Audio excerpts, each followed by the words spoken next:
pesanga loboko Zambe na mokili esili kobeba otika te na sambo na se Zambe na ngayo oya ngayo nazobanga na pe. Chers bien-aimés dans le Seigneur, frères et sœurs dans la foi, nous vous souhaitons les bienvenus sur cette émission. Disons, nous voulons parler sur ce plateau spécial que nous avons intitulé « Comme 2023 », comme qui signifie donc conférence sur la maturation ecclésiastique. Alors, sur ce plateau spécial, nous avons reçu donc le pasteur Blaise. Nous allons juste nous arrêter là, parce qu'après nous allons lui donner donc le micro. C'est à lui de faire la présentation.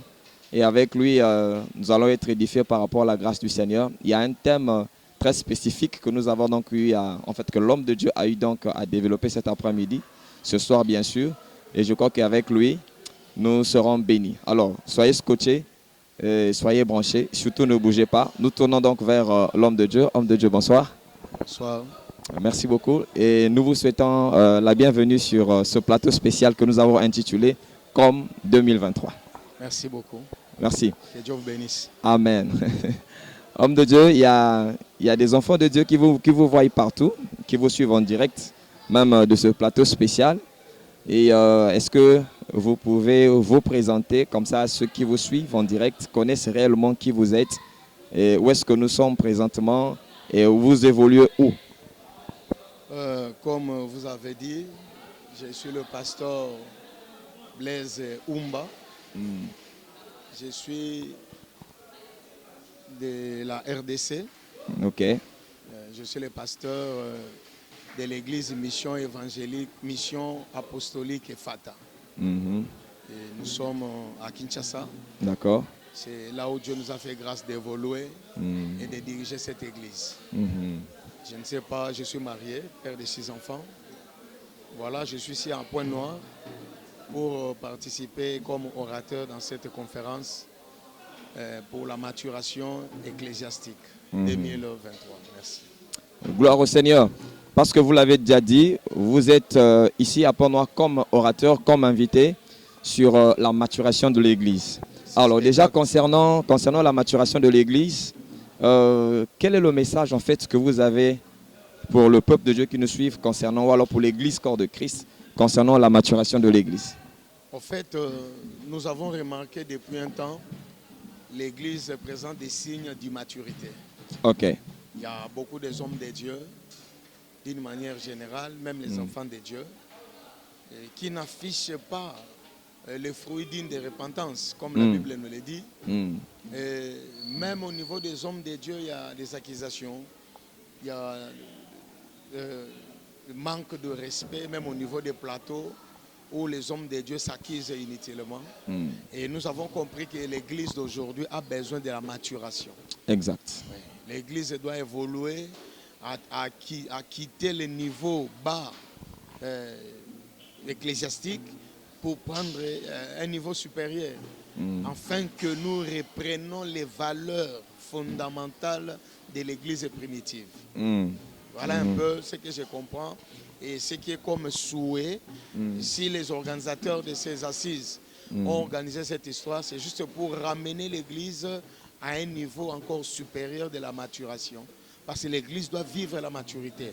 Les païens, le monde entier attendent de l'Église plus que ce que nous voyons aujourd'hui. Gloire au Seigneur. Nous comprenons donc que c'est ce qui a été donc l'objet même de votre thème, le thème que vous avez développé aujourd'hui. Est-ce que, avec votre autorisation bien sûr, vous pouvez rappeler au thème, en fait aux enfants de Dieu, au peuple de Dieu qui nous suivent, le thème que vous avez abordé, ou alors peut-être votre sous-thème que vous avez abordé ce soir pour la gloire de Dieu.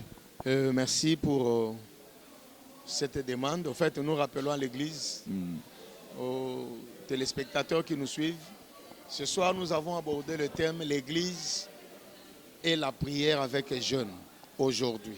L'Église et la prière avec jeunes aujourd'hui. Ok. C'est ça le thème que nous avons développé et nous avons pris comme texte de base dans Actes des Apôtres chapitre 13, du verset 1 au verset 3. On nous montre que les gens ont servi le Seigneur dans leur ministère avec le jeûne et la prière.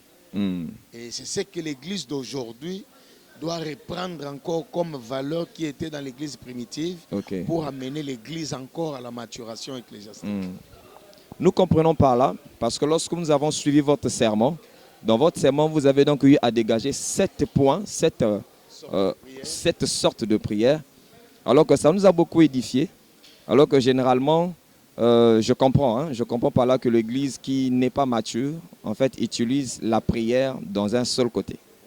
Mais par la grâce de Dieu, aujourd'hui, vous nous avez aidé à comprendre qu'il n'y a pas que ce domaine comme celui-ci qu'il faut développer la prière. Mais par contre, il y a 7 dimensions, 7 niveaux de la prière. Alors, le premier niveau de la prière, allez-y. Nous avons parlé de la louange. La louange comme prière. La louange, ce n'est pas chanter. Ok. Nous avons tendance à croire, lorsque nous dansons, nous transpirons, ça c'est la louange. La louange, c'est plus que ça. La louange, c'est dire à Dieu ce qu'il a fait dans votre vie et dans le monde en général. D'accord. C'est ça la louange. Ça, c'est la première forme de la prière. Première forme de la prière. Oui. La louange. Nous avons la deuxième forme, si tu me permets que j'avance directement. Allez-y, citez les 7 dimensions. Nous avons l'adoration. D'accord. Nous avons tendance à croire que l'adoration, c'est un cantique doux, calme, c'est ça l'adoration. Non, l'adoration, c'est dire à Dieu ce qu'il est réellement d'abord dans votre vie. Il est qui? Avec l'expérience que vous avez eue avec le Seigneur, c'est ce qui déterminera votre adoration. Voilà pourquoi Dieu permettra certaines circonstances dans votre vie pour vous donner une expérience, afin que vous puissiez avoir les mots exacts pour l'adorer. Et la troisième sorte de la prière que nous avons parlé, c'est la prière de repentance. Prière de repentance. La repentance, il n'y a pas seulement la confession, c'est un homme de Dieu, mais c'est toute une prière où la personne répand son cœur devant le Seigneur pour dire, confesser les mauvaises choses qu'il a fait et implorer la miséricorde du Seigneur. Amen. Ça, c'est la prière de repentance. Et il y a des gens dans la Bible qui l'ont fait. Je n'ai pas le temps de revenir sur ça, compte tenu du temps. On pourrait revenir dans la prochaine édition. Ok, d'accord. Quatrième forme de prière que nous avons vue, c'est la prière de repentance. Je peux prendre la prière d'intercession. Ici, la personne ne prie pas pour lui. Il prie pour le salut des âmes, par exemple. Il prie pour les hommes de Dieu d'une manière générale. Prier pour le corps de Christ. Pour le corps du Christ. Prier pour la famille. Les malades, les orphelins, les veufs. On appelle ça la prière d'intercession. En fait, la prière d'intercession vient chasser ici comme la prière égoïste, c'est-à-dire qu'une prière qui est centralisée sur la personne elle-même. La personne s'oublie et il cherche l'intérêt des autres. Et nous avons 5e prière que nous avons énumérée dans notre prédication de ce soir. C'est la prière de supplication. Supplication, la prière de supplication, la personne plaide sa cause devant le Seigneur. Tu demandes à Dieu ce qui dérange ta vie ou ce que tu veux que Dieu fasse pour toi. Nous avons aimé ce que vous avez dit que Nzambe babonde la caille. Dieu, on le supplie. Dieu, on le supplie S'il vraiment. faut coucher par terre, fais-le. Il faut le faire. Hasard patron. C'est comme un enfant qui est en train de chercher qu'on lui donne même les beignets. Si vous ne donnez pas, il peut même rouler par terre. Dieu, on le supplie. Comme nous disons, Nzambe babonde la caille. Et nous avons 6e prière, c'est la prière d'autorité. D'accord. Et aujourd'hui, dans nos églises, les gens sont focalisés sur seulement la prière d'autorité. Nous transpirons, nous prenons beaucoup de temps, alors que ce n'est qu'une partie ou une forme de prière parmi tant d'autres. C'est-à-dire, nous ne pouvons pas nous focaliser seulement sur la prière d'autorité. Là où nous chassons les démons, nous résistons au diable, mais nous ne pouvons pas voir le diable partout. Et maintenant, la dernière forme de prière, c'est la prière d'action de grâce. D'action de grâce. Tu peux prier seulement pour rendre grâce à Dieu. C'est ça. Donc, c'est-à-dire, pour quelque chose que tu attends de Dieu, tu commences déjà à rendre grâce. Comme notre sœur là qui a chanté. Si j'ai accolé la natique nanu, Yahweh tombe manayo. Donc, c'est vraiment que Dieu bénisse cette sœur. Parfois, nous sommes des plaintifs devant le Seigneur, alors que nous devons faire comme Léa. Léa a donné le premier enfant à Ruben. Il pensait que son mari va l'aimer. Ça n'a pas tenu. Donc, le deuxième enfant, c'était Siméon. Il pensait que son mari va l'aimer. Non. Il donne encore troisième Lévi, l'attachement, il pensait que son mari va s'attacher à devait elle. s'attacher à elle. C'était un échec. Quand elle a compris cela, elle a dit non. Cette fois-ci, Je louerai l'Éternel. Ok. Et le quatrième fils lui donne le nom de Judas. gloire au Je Seigneur. louerai le Seigneur. Nous avons compris quelque chose en fait, c'était comme un mystère que vous avez eu à dégager lorsque vous avez parlé de l'habitude dans la prière. Parce que actuellement, beaucoup d'enfants de Dieu se sont habitués, quand il s'agit de la prière, d'aller sur les montagnes. Mais vous nous avez expliqué qu'aujourd'hui, Jésus lui-même d'ailleurs l'avait dit, hein, que ce n'est plus à la montagne ni à Jérusalem, mais l'heure vient, elle est déjà venue. Alors, homme de Dieu, par rapport à tout cela, quel est le conseil que vous pouvez donc donner à une église qui est mature par rapport à la prière, bien sûr, dans le domaine de la prière? Une église qui est mature dans le domaine de la prière, il n'attend pas les problèmes qui secouent l'église pour mettre les gens dans la prière. La prière doit être une vie. Une vie de chaque jour. Nous ne sommes pas obligés. En fait, je ne condamne pas les gens qui montent sur les montagnes, qui vont dans des forêts, dans les déserts. C'est leur préférence. Mais Dieu est partout. On peut l'invoquer partout.